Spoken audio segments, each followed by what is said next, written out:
Hey, welcome to Grant's Rock Warehouse. Today we're going to have a discussion about surf music. I know you're sitting out there going, oh, okay, surf music? What are we going into a time machine? But we are today. And today my guest is Reed Little. He's not really a guest. He's more like my co-pilot on this. But we're going to start off talking about surf music and we want to get this going. So I'm going to let Reed take over for right now. Reed, go ahead and take it. Okay, so before we get rolling on top songs, I want to provide a little bit of historical context. Yes. For anybody who's not really familiar with surf music in general. And I want to take it all the way back to the beginning of rock and roll, which was arguably 1951 and the song Rocket 88. A lot of music nerds say that that is the first rock and roll song. But the fact is that song made no impact on popular culture. The first rock and roll song that had an impact on American culture was unquestionably Bill Haley and his Comets' Rock Around the Clock in 1955. That is the song that kicked off the rock craze. It was the song that was spread around radio stations. It was the song that created rock radio as a thing.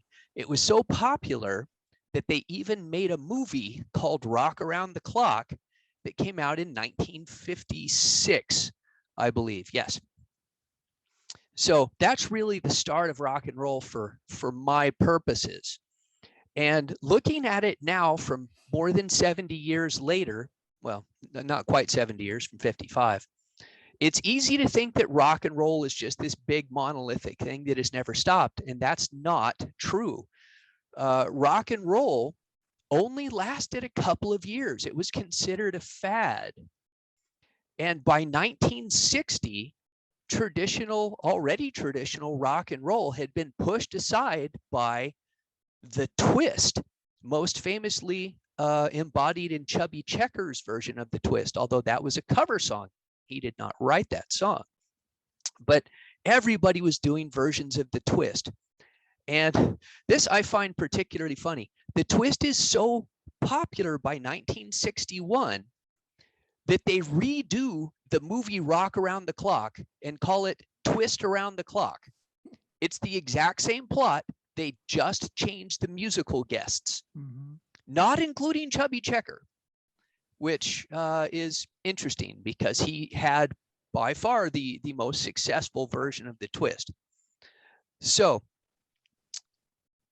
there's a gap where guitar-driven rock and roll has been shoved to the margins. And what filled that gap was instrumental rock music by guys like Dwayne Guitar Eddie and Link Wray and the Ventures. So starting about 1958. By the time you get to 1961, you've got the twist is super popular.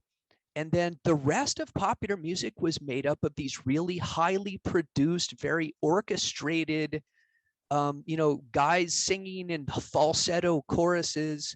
The number one song of 1961 was Runaway by Del Shannon. In fact, I looked up the top 5 songs from 1961. Or excuse me, the number 5 song was Runaway by Del Shannon. Number 4 was Crying by Roy Orbison. Number 3 was Michael by the Highwaymen. Number 2, I love this, I Fall to Pieces by Patsy Cline was number 2. And number 1 was Tossin' and Turnin' by Bobby Lewis. So very, very different than what we think of as good guitar-driven rock and roll. So you have this fringe movement, which is guys, again, like Dwayne Eddy and Link Wray and the Ventures, that are popular enough to sell records, but they're not really out there breaking any sales records.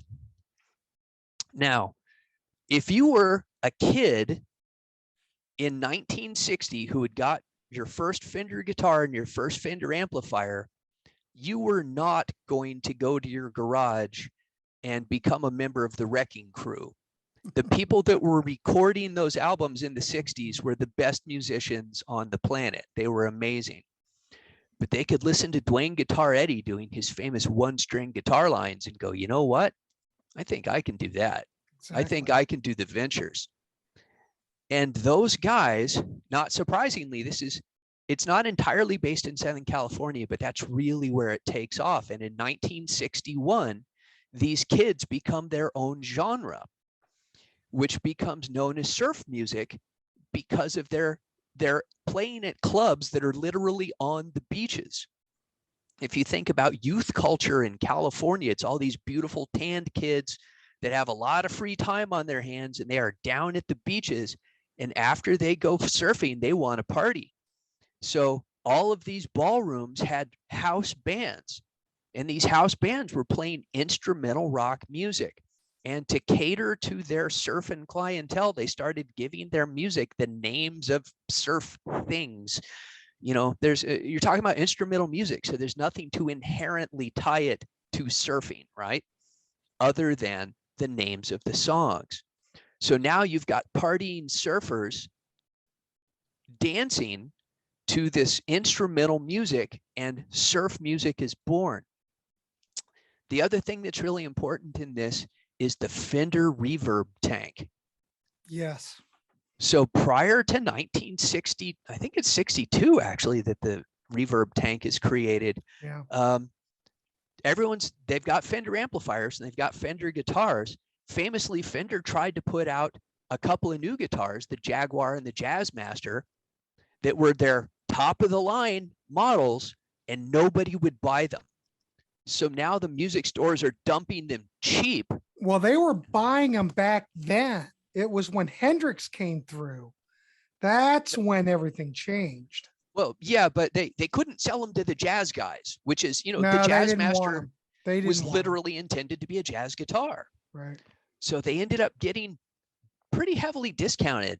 And the surf bands were buying Jaguars and Jazzmasters and Mustangs and these little short scale guitars, playing through Fender amps with Fender reverb tanks very, very loudly.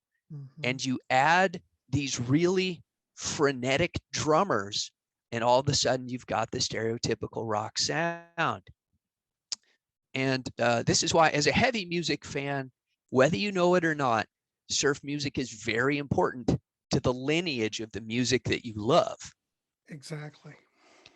It's got that pounding drum beat. The beat is everything. It doesn't necessarily have the riff that we associate with heavy metal starting in 1970. But think about it. If you would transpose a lot of those surf guitar or those surf songs over, I would say that surf music, let's say this, it was the heavy music of that time. Absolutely. It all had to start somewhere. I don't know if the surf rock movement got that much credit, but if you look at it, I think that was the genesis for, may I say it, heavy metal. But if you take some of those surf tracks and let's transpose them into a heavy metal type of setting. Well, I'm just saying. And that's basically Blue Cheer, right? Exactly. You take surf rock and you raise the volume up until the equipment literally can't handle any more volume, and you've got Blue Cheer. So plus Keith Moon from The Who famously was a huge surf rock fan, which Pete Townsend hated.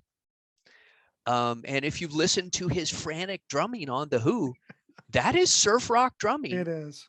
In British Invasion songs. In fact, Keith had a surf rock band prior to The Who. We should mention that. I mean, he loved the Beach Boys. Beach Boys were his favorite band. He loved all that stuff. But he was a surf rock. Well, that was his music, And you can really hear that, especially in the 1960s Who stuff. He was forced to, I think, basically comply a little bit more with the band situation as time went on. But certainly in the early sounds, you can hear so much of that. And even though, fans of The Who get mad when The Who, including Pete Townsend, are brought into this argument about them being part of the lineage of heavy metal, they were absolutely part of the lineage of heavy music. Of course, yes. So it's all along that path. Now, the thing is, your classic surf music only goes from about 1961 to about 1964. Now, as with any genre, the beginning and ending of it are extremely wavy lines, and it's never really ended. There are people still putting out surf music, and there have been ever since. But the glory years where you could actually get, top 5 hits, that was actually 1963. That was the peak of instrumental surf music popularity, because in 1964, the Beatles came over to the United States. And the only surf band able to compete with the British invasion was the Beach Boys. And they were vocals. So yes, kind of a different thing. The instrumental aspect kind of went away. Some bands, so this is a great comp, by the way. Right. They do have some bands on here that go up to like 1966, but 66 was like the end. But when the Beatles hit, that pretty much was it. It changed. The Beatles changed everything. And for anybody who watches this and thinks, man, I need to try me out some surf rock, get a compilation. This is truly a genre of music where you benefit from hearing as many different people as possible. Listening to one band for an entire album, I'm going to be honest, it can be a bit of a slog. Whereas if I listen to, a compilation that's got 20 or 30 artists, I never get tired of it because it's different. And the songs are so short. They're 2.5 minutes long or shorter. You can get a lot of songs on like a box set. Yeah, but this Cowabunga surf set from Rhino, top notch.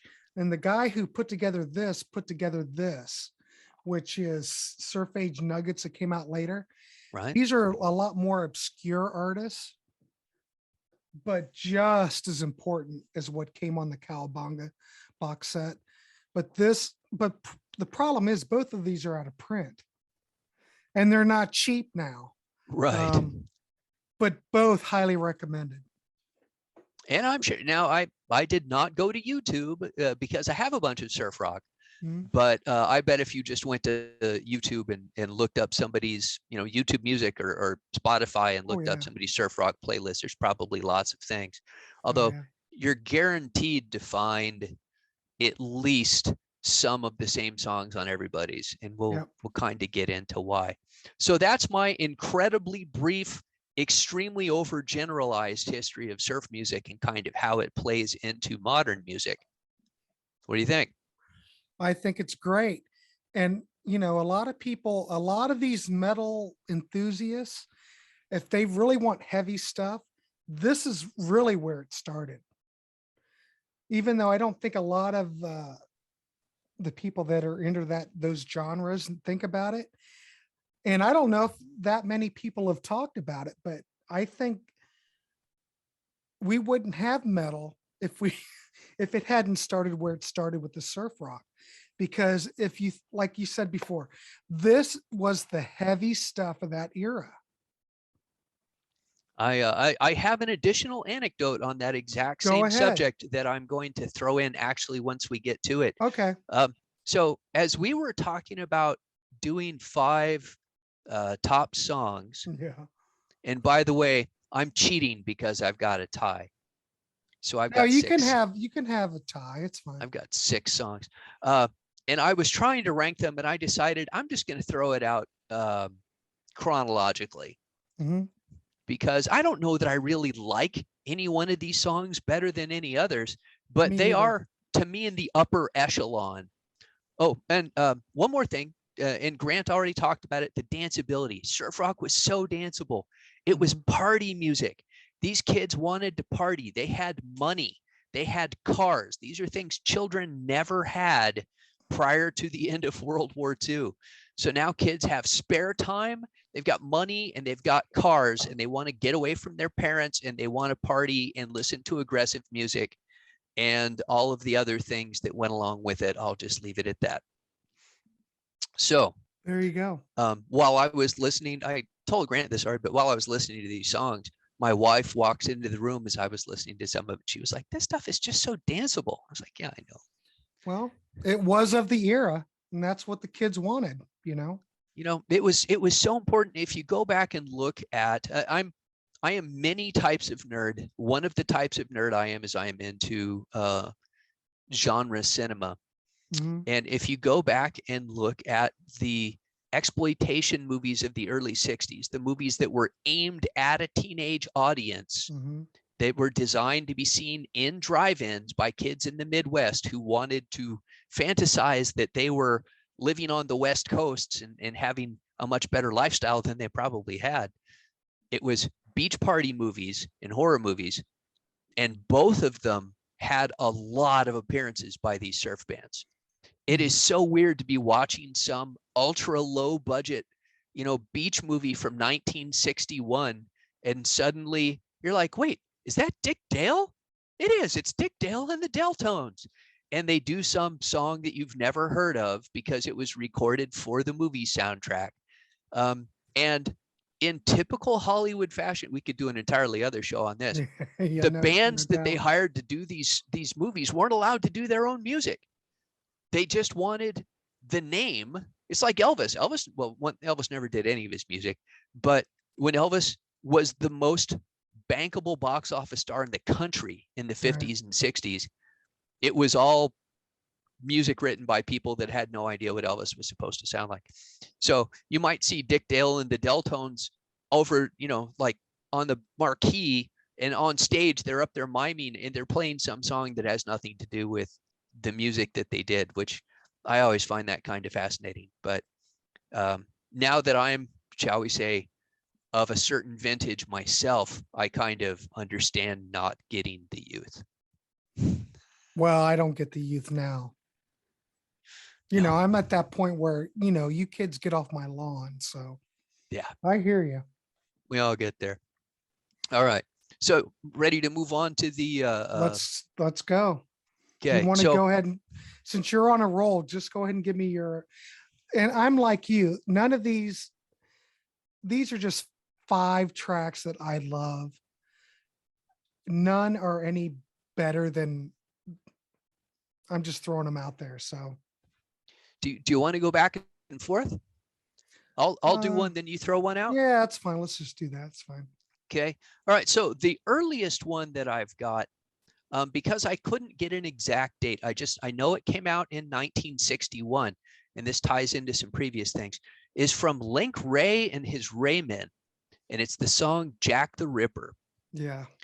So, and again, for heavy music fans, Link Wray is like the first heavy guitarist. Very heavy. He is most well known for a song called Rumble that came out in 1958. You can Google it. It's available on YouTube. And when you go listen to that through modern ears, the first thing you do is, what? But in 1958, that song was so controversial for being so heavy and aggressive that his record label would not release it. Yeah. He had to create his own record label to put that song out. And by only 3 years later, when he did Jack the Ripper, it's even more aggressive. It's not quite distorted yet. It's still very Oh, it's twangy. close though. He's not, you know, that was the thing about Fender amps, is you had to put them on 10 in Right. order to get them to distort. They weren't like a Marshall that was breaking up at 5 or 6. So it's very, very heavy for the time. It has that brutal title, right? Jack the Ripper. And again, it's instrumental, so you've only got the title to go off of. And I like the fact that it is not a surfing title, right? But it's still associated with the surfing movement. It was the surfers that liked it because it was that aggressive music. It had that driving guitar to it. It had that driving beat. And I also have in my notes, this is one of those songs that just stops. It gets to, 2 minutes and 22 seconds or whatever, and just cuts off. There's no end to it. You're like, wait, what happened to the rest of the song? That was just a production decision. Apparently, people decided how long a track would be played on the radio, and that was all you were going to get. So a lot of these, they were not expensive productions. A lot of them were recorded live in one take. And then if they wanted to put out a better version of it, they would re-record it. And as they would often, you see this, if you research the Surfers, they would be on a tiny, like released in their hometown record store label. And then somebody from a bigger label would buy it and go, well, this is crap. You need to re-record it. And they would record a new version for the new label. And then that label would sell it to a bigger label. And that label would go, well, you need to record a better version of it. So there would be multiple versions of the same song as they move up the distribution ladder. But in this case, Link Wray was already an established star. And if you're looking for aggressive music, he's one of two that were really aggressive at the time. We'll get to the second a little bit down the road. I mean, you could have mentioned, you did mention Rumble, but you could, Jack the Ripper, Rumble. What year did Rumble come out? 58. I mean, if I would say that would be the start of it, I would say that's where it started. The whole surf movement. You could definitely argue that. It's not surf. It doesn't have the reverb because you've got to have that Fender reverb tank. It helps if you've got a Fender Jazzmaster, but the whole sound of the whole surf movement is that Fender reverb tank because of that particular wiring. You got that wet reverb sound that only the reverb tank would produce. But I would say that Rumble probably was the start of it.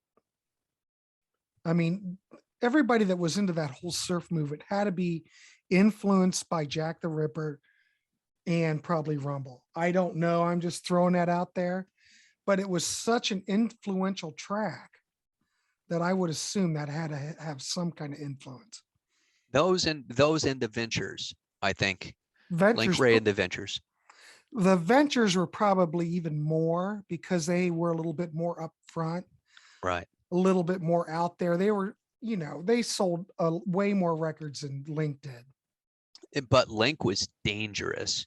He was dangerous. Yeah. He had that element that that's what has defined heavy music really since it came out. Even when it doesn't sound sonically that different from other forms of rock, it was always more dangerous than just plain old rock and roll, right? But if you still listen to Rumble, to my ear, I don't know about the millennials or anybody else like that, it still sounds dangerous. It has an element to it, yeah. I mean, I'm a believer, so it's not extreme, but you can see where everything, how it germinated everything. You know what I mean? Yep. It was really the biggest difference, I think, and this is some really esoteric stuff, but the biggest difference is just he's not as percussive in his picking technique, which is something that all of these bands were learning from each other. And it's another artist that introduced the percussive picking and a few other things that we're going to talk about a little later down the list. But yeah, Link was definitely, he was the guy that your parents were afraid of in 1958. But if you think of the guitar tones in 1958, there was nothing like Rumble. No. It was out there. That's like, I remember when I was, a kid and we first heard Eruption by Eddie Van Halen. That was like someone landed on the planet from outer space and just started playing guitar. He was the next guitar player from Hendrix that made any kind of imprint. Sure, you had Clapton, but Clapton's pretty, run of the mill. No offense to any Clapton people, but when Eddie Van Halen came out, everybody looked at that and went, holy crap. So I'm assuming that when Link Wray hit 1958 with Rumble, people were probably going, oh man, what is this? This is like something out of outer space. You know what I mean? Yeah. It had to change things. A very interesting cultural point is I know a lot of people that are a generation older than I am that were, garage musicians. I'm a garage musician, as you can tell. And they all, and I do mean all, 100% of the people I know, which isn't a ton of people, but still, they all did music by the Ventures. I don't remember any of them, though, saying we did Link Wray. Yeah, maybe Link was a little bit too obscure. I would maybe say he's alternative back in that day. He is definitely the original alternative rock artist. I'll Yeah. give you that 100%. But the Ventures had a big influence. Yes. Yeah, I will agree with that. But if you kind of look back, Link kind of, I don't know, set the table for that. I don't know. Maybe he didn't. I don't know. You But know, I could see where he had a big influence on what came after. yeah. All right, let's hear your first. What's your All first right, my song? first, well, this isn't necessarily my first, but I'm going to go with, before I hit the instrumental tracks, I'm just going to hit a vocal track. And this was released September 16th, 1963 on Capitol Records. The album of which this song came out on hit number 7 on the US charts. And it was on the charts for 56 weeks. This is also the first album that this individual, well, it's a band, but you know, it's really an individual who's kind of directing everything, had sole production credit. And Brian Wilson produced it, but the track is Surfer Girl by the Beach Boys. Sure. Now, when I think of a vocalization, because you know, we had the instrumental tracks first. After we've had instrumental surf, we ended up having artists, or actually the Beach Boys, that took that similar sound and put vocals on top of it. Now, when I think of a surf song with vocals, I have to think of Surfer Girl with the Beach Boys, which is an absolute classic, beautiful arrangement. I mean, Brian Wilson was a genius. He and Mike Love, they were there at the right time. They knew what to do. If it wasn't for Dennis to say, hey, let's, you know, who was a surfer, let's do like a vocalization version of these surf tracks, we would never have happened. But this is not my fifth. It could be anywhere, but I'm thinking if there's a surf song with vocals, this would be my choice. Even though, you know, we had Surf and Safari and all that, but Surfer Girl is just an absolutely beautiful track. Yes. The production is beautiful. There's just something about it. It's just beautiful. But you could also put Surf and Safari on there if you want, but Surfer Girl hits home for me. So, You know, ironically, I think I've told this story on another chat someplace, but my very first concert ever was the Beach Boys, and I was only 7 or 8 years old. mm-hmm. And I had an aunt and uncle that lived in the LA area, and we were out visiting them, and they said, hey, we've got tickets to go see the Beach Boys. So they took me and my sister to go see the Beach Boys. And all I remember from that concert is wondering, man, what's that funny smell? And all night, the absolutely stoned out of their gourd people all around me. This was California in the 70s at a Beach Boys concert. Right. These people, I mean, there was so much green haze everywhere. And people, like, all night, they were going, hey, look at the kids. Hey, kids, you want some ice cream? They were offering me food all night. And it was so weird because, of course, you know, you're growing up, don't take food from strangers. So I'm like, no, sir, thank you. No, sir, thank you. I can't remember the music at all, but it did make me, that was my first love of surf music. Although I must say, I personally have always liked the Beach Boys songs about cars better than their songs about surfing. Yeah. Well, they go hand in hand, you know. The cultures were very, because you couldn't walk to the beach unless you were, you know, rich and lived in Malibu. You had to drive to the beach. So the surfers loved cars. Mm-hmm. You could do a whole thing on car culture too. You could. That could be a whole other video. But yeah, I think Surfer Girl, though, for me, though, if you're doing vocals, that is the quintessential surf vocal track for me. And I think what really made the Beach Boys stand out and give them legs was the multi-part harmony, Mm-hmm. because that was something that the British invasion didn't do. Mm-mm. They had, I mean, you had the two-part harmony with the Beatles, and I'm sure some of the other, I'm not super in depth into all of the British invasion bands. I know the Beatles and the Who and the Stones, and that's basically it. Right. But the multi-part harmony of the Beach Boys made them stand out. It was like a rock and roll barbershop quartet. It's so gorgeously sung. Well, Brian Wilson was very influenced by the Four Freshmen. Mm. So he basically took their Four Freshmen vocal arrangements and applied it to the Beach Boys, But the I can, Four Freshmen were very advanced for what they were doing. right. So, Not really familiar with the Four Freshmen, but I'm familiar with that type of song. I can hear that. mhm. Okay. All right. Well, my next track, I'm moving on to 1961. All I could find was spring of 1961, a track by a little band called the Bel Airs, Mhm. named after a car, by the way. The 57 Chevy is the Bel Air. So the Bel Airs and their song Mr. Moto. Classic.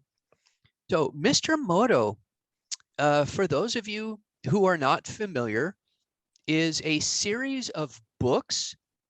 And then in the 1930s, in the late 1930s, there's a series of movies starring the very Hungarian Peter Lorre as the Japanese spy, Mr. Moto. This type of thing was common in the 1930s. Well, And actually, they're really fun movies. I've got them all on DVD. There was a revival a few years ago. But so that is to say, the Mr. Moto movies were popular. Well, popular. They were B movies at drive-ins in the pre-World War II, right? Or not mhm. drive-ins. There were no drive-ins yet. So pre-World War II, Mr. Moto movies.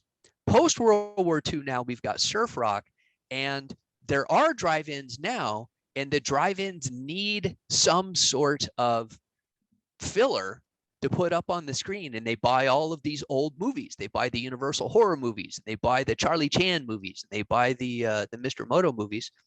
So these weird old movies had a second lease on life in the 1960s. And the Bel Airs did a song with the title Mr. Moto, and it is very jazzy for surf rock. And in fact, it could have fit very well as the theme of a James Bond movie. Good. Yeah. So it's a little bit different than a lot of surf rock because of that. It's not as aggressive as the other songs that are kind of on my list. I tend towards the more aggressive surf rock, but it's laid back and jazzy. And this is one of those songs. It's very danceable. It's very Austin Powers, right? It's groovy, baby. And you can just see all the kids out there, in the beach ballrooms doing the frug to this band playing Mr. Moto. Mm-hmm. I totally could see that. Great choice. All right. What do you got next? I'm going to go with a song from, well, this is considered to be one of the last major instrumental songs that charted on the charts. This song peaked at number 18, April 4th of 64. Oh, very late. Yeah. Pretty late, but it is a stone cold classic. And the band is the Pyramids, and the song is Penetration. Oh, nice. Okay. There was a B-side on the record called Here Comes Marcia that was actually a regional hit thanks to the DJs playing it, and it actually charted over there. But like I said, this peaked at number 18 on the Billboard chart, which by 64, I mean, think about it. The Beatles came here in February. The fact that we've got a surf track that actually peaked that high, but it's a classic track. The instrumentation, just the sound of it and the whole guitar riff is just, it's just classic. I mean, it's one of the classic surf songs. And it was made, it had been remade by, I think the Ventures did a version of it. I can't think of anybody else, but countless other bands played a version of Penetration, but it's just a classic. And I think it's just one of the best. It's easily in my top five of tracks. Very nice. Yeah. I know bands back in the day were much more apt to absorb music from their peers than bands these days. Yeah, not so much anymore. No. I remember a story about Billy Gibbons before ZZ Top Moving Sidewalks. Yeah, opening for Jimi Hendrix, and half of their set was Jimi Hendrix covers. They were playing like Foxy Lady and Purple Haze. And that was when Jimi Hendrix claimed that Billy Gibbons was his favorite guitar player. He was like, man, that guy's got balls. Yeah, Jimmy gave Billy that pink Strat. Yeah. So interesting stuff. A little off topic, but interesting. No, it's very interesting. I like that. Very different culture now. So from my number 3, I'm moving to 1962. And this is the guy I've already talked about him very briefly, Dick Dale. Dick Dale and the Deltones, one of the quintessential surf rock tracks, Miserlou. Oh, yes.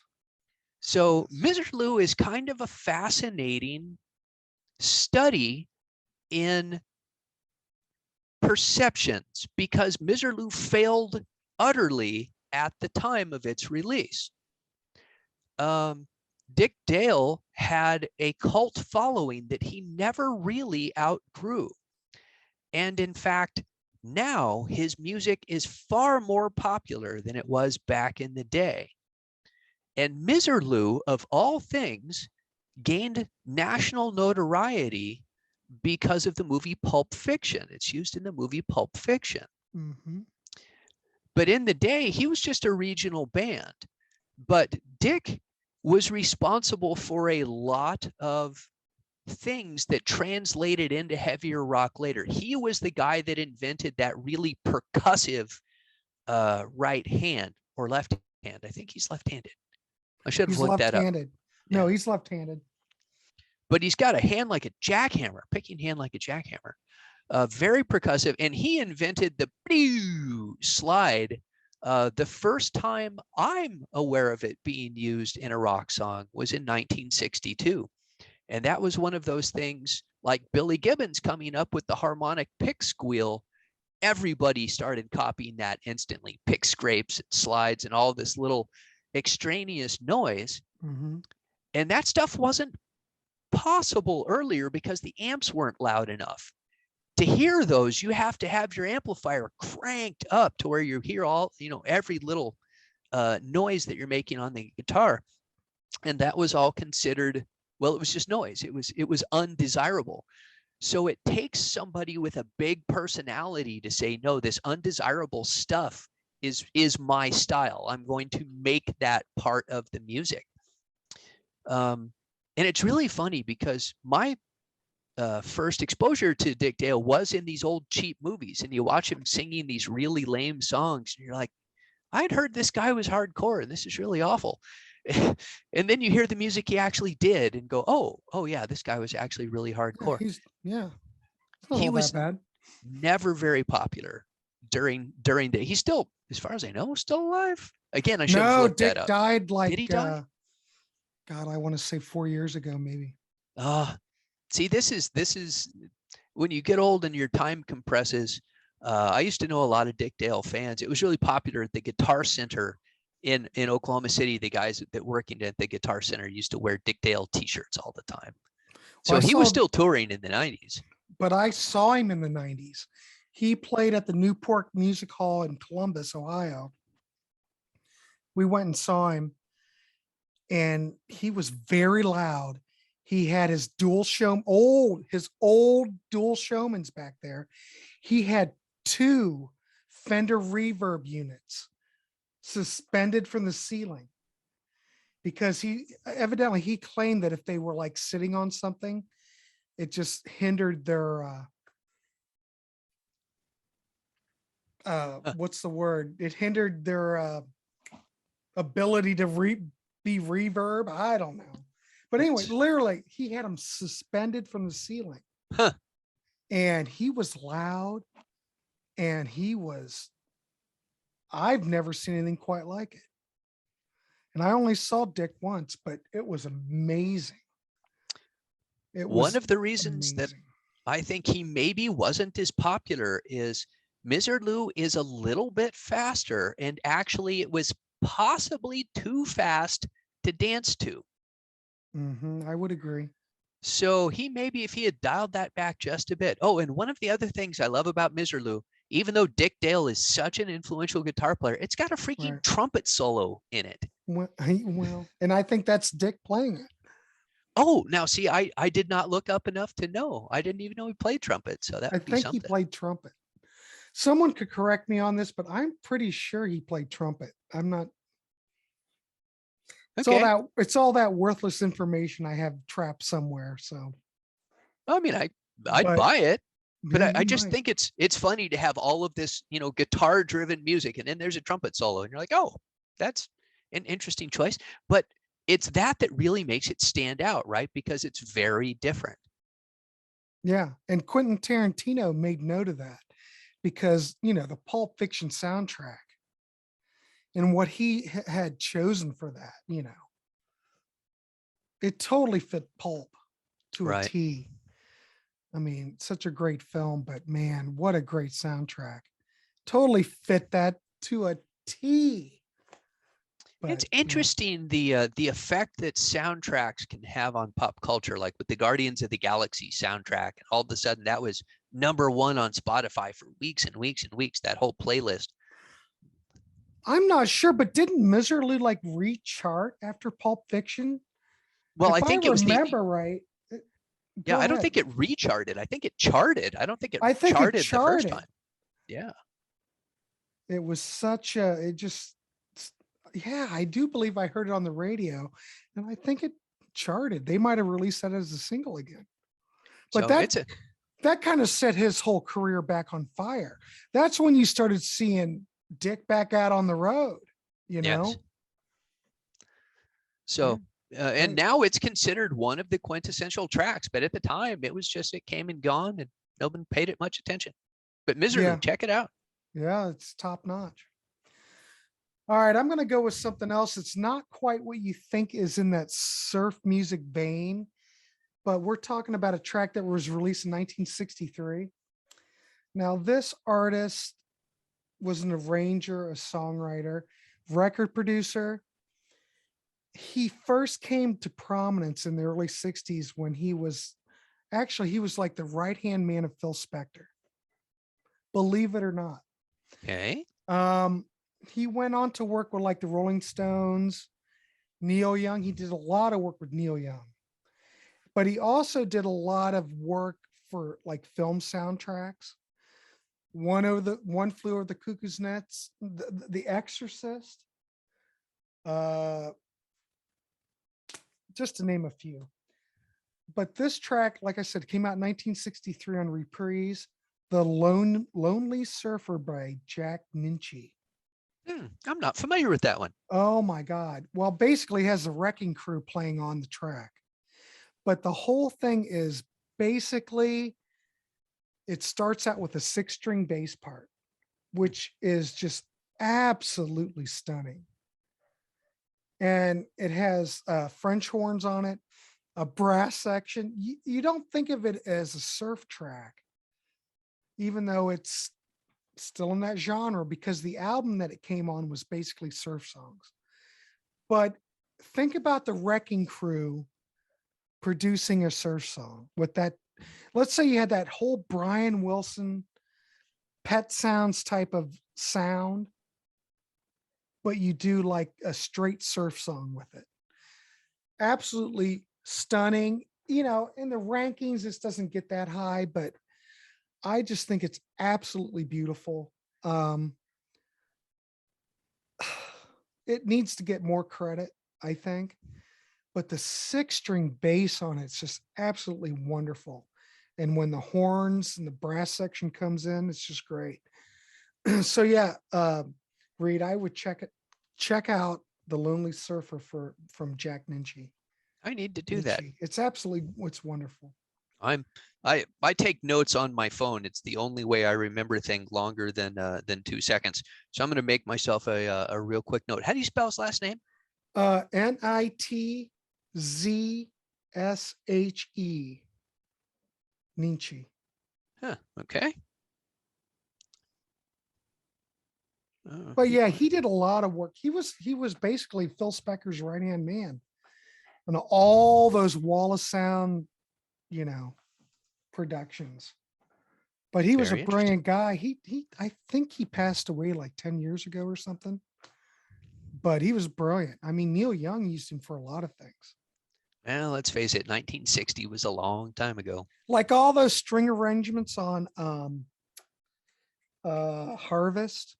Right. That was Jack. In fact, I think Jack played keyboards on that, maybe. I could be wrong. I think he did, but he did like all the string arrangements and everything. Brilliant guy. Brilliant. Was he a member of the Wrecking Crew? I don't believe so.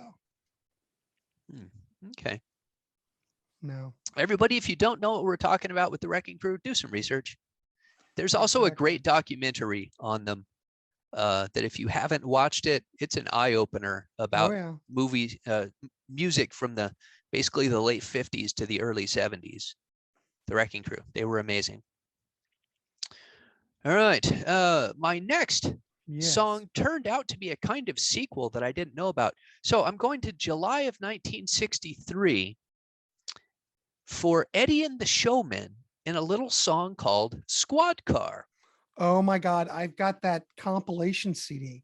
I don't know if you have that, but not Capitol, but maybe EMI put it out. That's got all of his tracks. It's hard to find Eddie and the Showman on CD or on, vinyl for all that matter. But he was, what is his name? Eddie Bertrand. And he used to be a member of the Bel Airs. He was. So he's actually making his second appearance on my list because he was on Mr. Moto. And he was a great guitar player. If you listen to his work, he stands above a lot of those guys in that era. Great stuff. And he apparently thought the Bel Airs were a little too smooth. Again, I said Mr. Moto is very jazzy, right? Mm-hmm. And he wanted a little bit more of that hard edged, a little bit more Link Ray in his sound. So he formed Eddie and the Showmen. And this song Squad Car, it's most well known for having a siren effect that plays over the beginning and end of the track. It's a real attention getter. But in addition to that, the song is just ridiculously fast and energetic. It's 1963's version of speed metal. I would agree. And again, it's not distorted. They were loud, not distorted, but it's very aggressive. And again, too fast to dance to. I have to think that it's one of those songs that people would go get a beer and listen to rather than attempt to dance to it. But I can just see in concert volume in a little dance hall with that siren blaring and Eddie janging away on the guitar. That must have been an amazing experience. I would say that Eddie would be considered a shredder back in the day. I mean, if you just listen to those records, I mean, the guy was top notch, back in the day, you have to put it, in a certain situation, but what a great player though. And a fantastic song. He said, and I like the heavier, more energetic surf music. Plus, I don't dance. I think dancing's not you don't dance. What the hell, Reed? I danced when I was younger. I got some issues now, but that's a great track. I almost was going to mention that because I think Eddie and the Showman need to get a little bit more love because I think they're held with high regard, but I mean, there are other artists that way up there other than Eddie, but right. Yeah. Mr. Moto. I mean, that's one of your choices. The Bel Airs were great. And I just think it's funny that he quit the Bel Airs to start his own band because he just didn't think that the Bel Airs were, you know, what's the word? Hard enough, I guess. I don't Yeah, know. heavy, aggressive. Heavy. Because all the Eddie and the Showman stuff is all pretty aggressive. And for the time, I would say, yes, it's very heavy. It's great. Yeah. I love it. Yeah, I love it. So again, for you heavy music fans out there, there's another one to add. Now you got Link Ray, Dick Dale, and Eddie and the Showman. Yes. Go to it. All right. My next one, I believe this showed up in the Pulp Fiction soundtrack. As we know, Quentin Tarantino knows how to put a soundtrack together. But this was actually this was a knockoff of the Ventures Sputnik instrumental. And yeah, this was, come to think of it, this was using the closing credits of Pulp Fiction. Okay. And this came out in 1962. Surf Rider by the Lively Ones. Oh, okay. Now, when I think of quintessential surf songs, this is one of the ones, even though I have something even up higher. But I would say this is a good solid number 2 track. It's got a great riff. I mean, it's not real heavy like Eddie and the Showman, but it's just quintessential surf. And like when Quentin Tarantino is putting together these soundtracks, he knows exactly what to look for. And he did pick surf songs that actually were, I think, probably the quintessential surf songs. But Surf Rider is just a classic. I love it. It might not be, at that apex of Dick Dale, but there, I didn't listen to Dick Dale in my top 5, though I love Dick Dale. Don't get me wrong. But there are just some of these other tracks that I just think are just absolutely brilliant. I mean, Dick's very aggressive, blah, blah, blah. He's out there. We probably wouldn't even have surf music if it wasn't for Dick Dale. Right. I mean, he pretty much started the whole thing. But Surf Rider, I just think is, as far as the surf genre goes, it's pretty much perfect. All right, I'll buy that. Yeah. So now here at my my top slot is where I'm cheating, because I went back and forth, and I did not want to include these 2 songs, but in the end, I didn't see how I could not. They're the 2 most popular surf songs in history. They went to number 2 and number 4 in the US when they were released. Anybody that has ever heard these songs knows them, even if you have no idea what surf rock are, and that is Pipeline by the Shantays and Wipeout by the Safaris. And that was December 62 and January 63. So we're talking, these 2 songs came out within a month of each other, at least in their initial, again, this was one of those, came out small, got bought by a bigger label, came out, they had to redo it, came out by a bigger label. Of the 2, Pipeline, I think, okay, so Pipeline is more laid back, but it's a very interesting song as a surf song, because rather than being guitar led, it's got an electric piano line. That follows up like the guitar riff. Yes. Yes. And the guitar is in the back seat. And that gave it a very different sound, and it really stood out. There's even a part where the piano sounds kind of like a Caribbean steel drum. And I was like, is that really a steel drum? No, I think it's just the electric piano. So sonically, a very interesting song. It has a simple, repeatable, incredibly hummable line. That song was, it's an earworm. You hear it and it just sticks with you forever. I mean, that riff, what can you say about it? It's classic. People only get one riff like that in a lifetime, unless you're Tony Iommi. That's right. And Tony had many riffs. And the Safaris, Wipeout is probably the single most popular surf song of all time. Mhm. It famously, the sound at the beginning, there's this sound that I never knew what it was. Well, supposedly it's the sound of a surfboard breaking as the guy wipes out. And then somebody laughs and says wipeout, and they start the world's most famous drum line.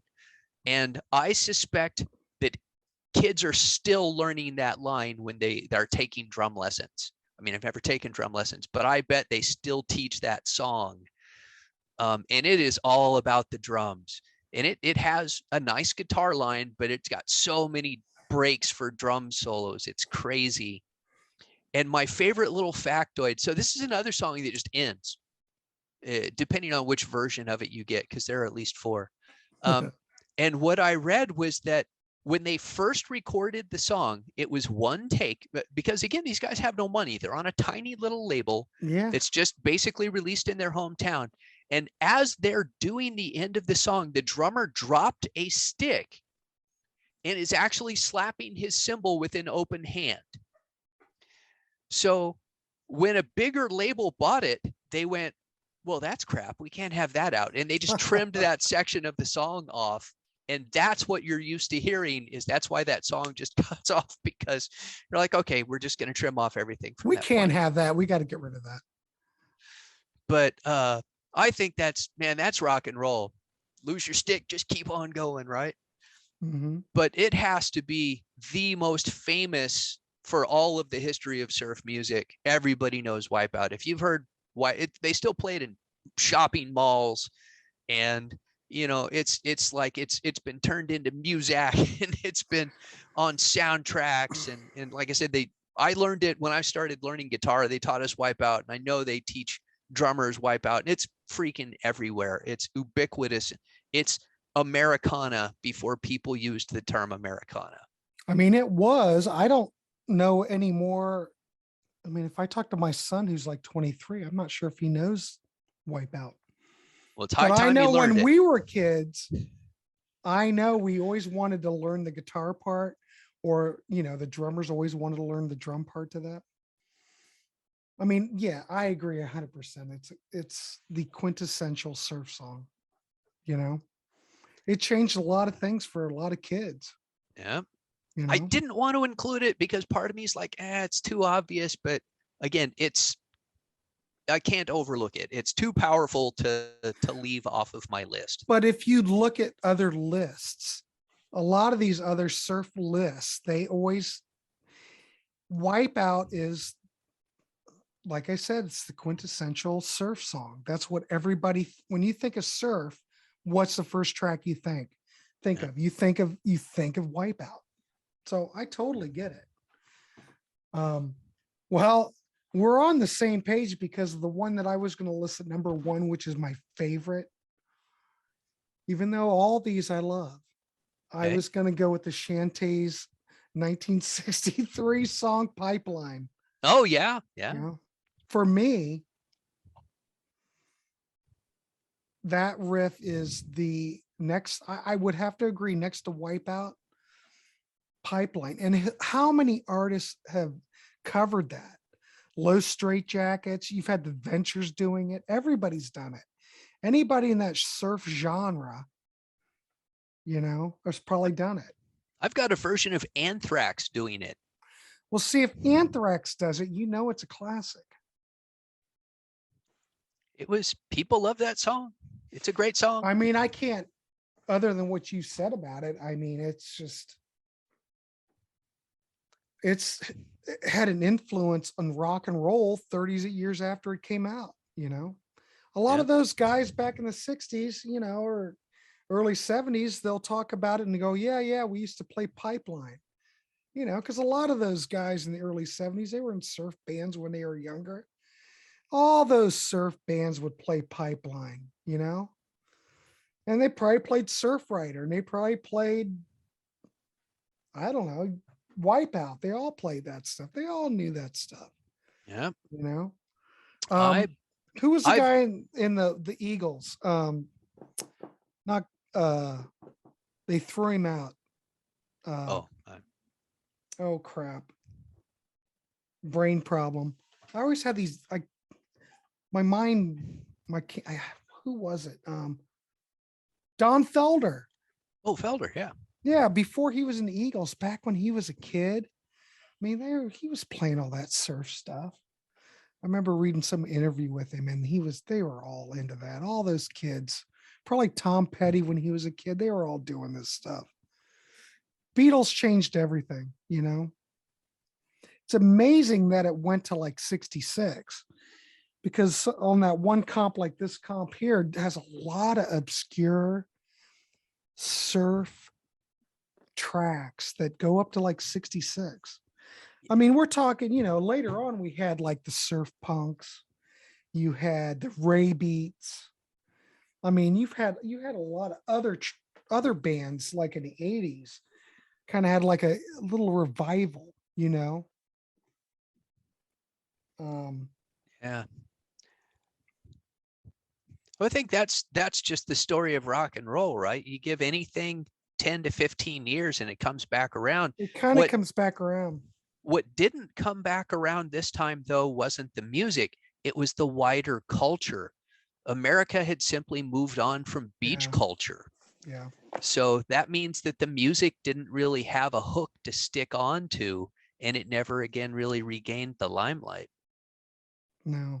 Even though we had a resurgence with Pulp Fiction and everything, it's still never. I mean, good for Dick Dale and Miserlou.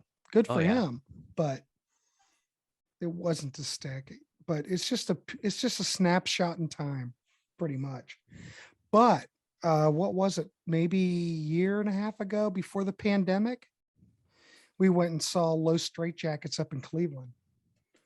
And I'll tell you, absolutely, absolutely wonderful.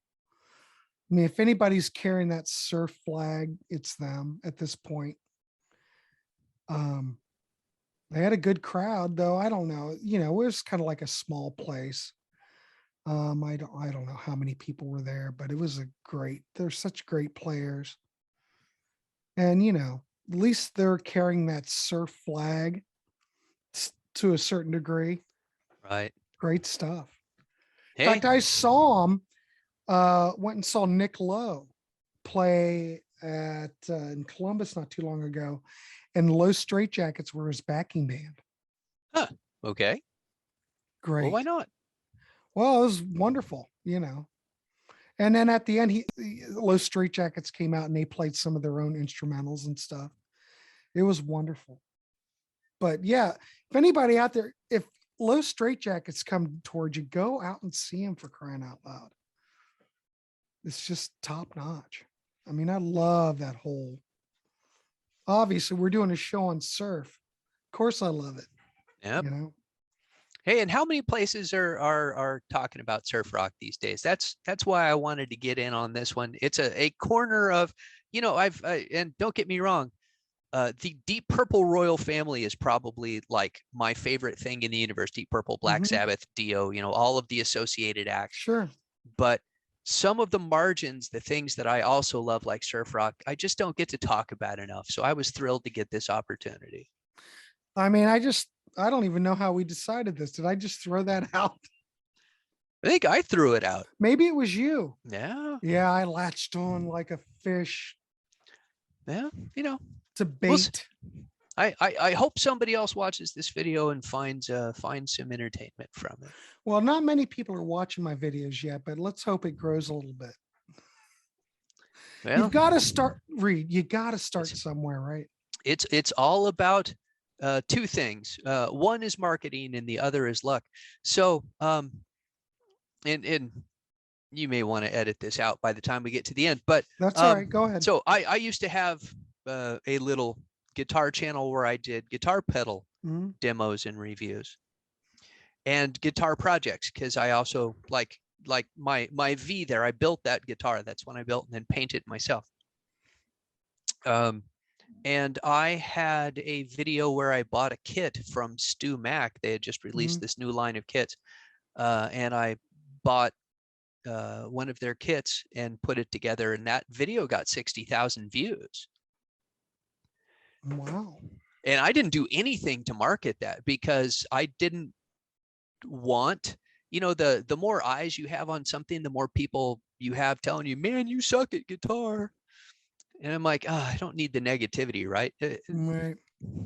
So I did nothing and it got 60,000 views. And then some of the other things that I tried to like go to different websites and say, hey, no one else has got a review of this pedal, check it out, and just nothing. So You just never know. I know Peter Kerr is very active in marketing his videos, very active, Mhm. through Facebook groups and various things. All of that, I'm just going to be blunt, that's too much of a hassle for me. That's why I'm guesting on your channel and Peter's channel and the Contrarians and not doing it myself anymore. Well, the only reason I'm doing this is because I have so many ideas and so many topics I want to cover. I can't do it all on the Contrarians because, No, are the Contrarians going to tackle surf music? I don't think so. So all I want to do is try to get out there some music and artists that people don't normally hear about or see. That's all. sure. And it's just fun to talk about it. And the fact that I can get some other people together and talk about it, yeah, let's just do it. I don't want to change the world, but hopefully we can get some info out there. That's all. Yeah. Well, I say for me, this part of it is the reward for me. Just getting to sit here with you and talk about surf rock. This is what I enjoy. If other people watch it and they also get something out of it, then that is fantastic. For me, it's a fringe benefit. Right. But of course, it's not my channel. So Well, no, but we'll just see we'll post this and see what happens. But it was a great conversation. We could easily do a part 2 because there are so many other tracks or albums that we could discuss. I mean, it's an ongoing, it could be an ongoing thing. I But think if we were going to do a part 2, I would do either exclusively vocal songs or maybe exclusively post 1990, 1980. we I could mean, do like, you've got, yeah, post like do 70s like from surf punks on or something, because I'm just trying to think surf punks kind of started things up again. Then you could go Ray Beats, you could go to low straight jackets and all that. That would be a good idea. We could do that. yeah, that would require me to do a lot more research than this one because I have no idea who those bands are. Well, now I have Well, you ideas for a mentioned couple. it, I didn't. Very true. I'm just saying that it'd be a lot of new musical avenues. I'm always up for getting turned on to new music. Well, do some research on the later surf band records and we can do a part 2. All right. We can do it like in a month or something. There's no rush, but it gives you something to research. All right. I'm down. All right, cool. All right, I guess that's it, kids. There you go. You've got your dose of surf rock. And I want to thank Reed Little for joining me on this as my co-host. Super fun, Grant. It was fun. It was a blast. We will do a part 2. I'll schedule something out later. So I think what we'll do, so everyone look forward to we'll do like instrumentals like post 70s surf punk, low straight jackets, the Ray beats, things like that. Man, what's that other band? God, I'm having a brain problem. I got so much going on. I can't keep it straight. But what we'll do, we'll set up something later. So thanks for tuning in. There's more to come on the channel. I'm not going to give all the links and out. You can see all the links and there's merch. There's all thing. I'm just a marketing nut. So anyway, want to thank Reed again for joining me on this, and we will do it again. All right. Thanks, everybody. Good night. Keep rocking. Now I have to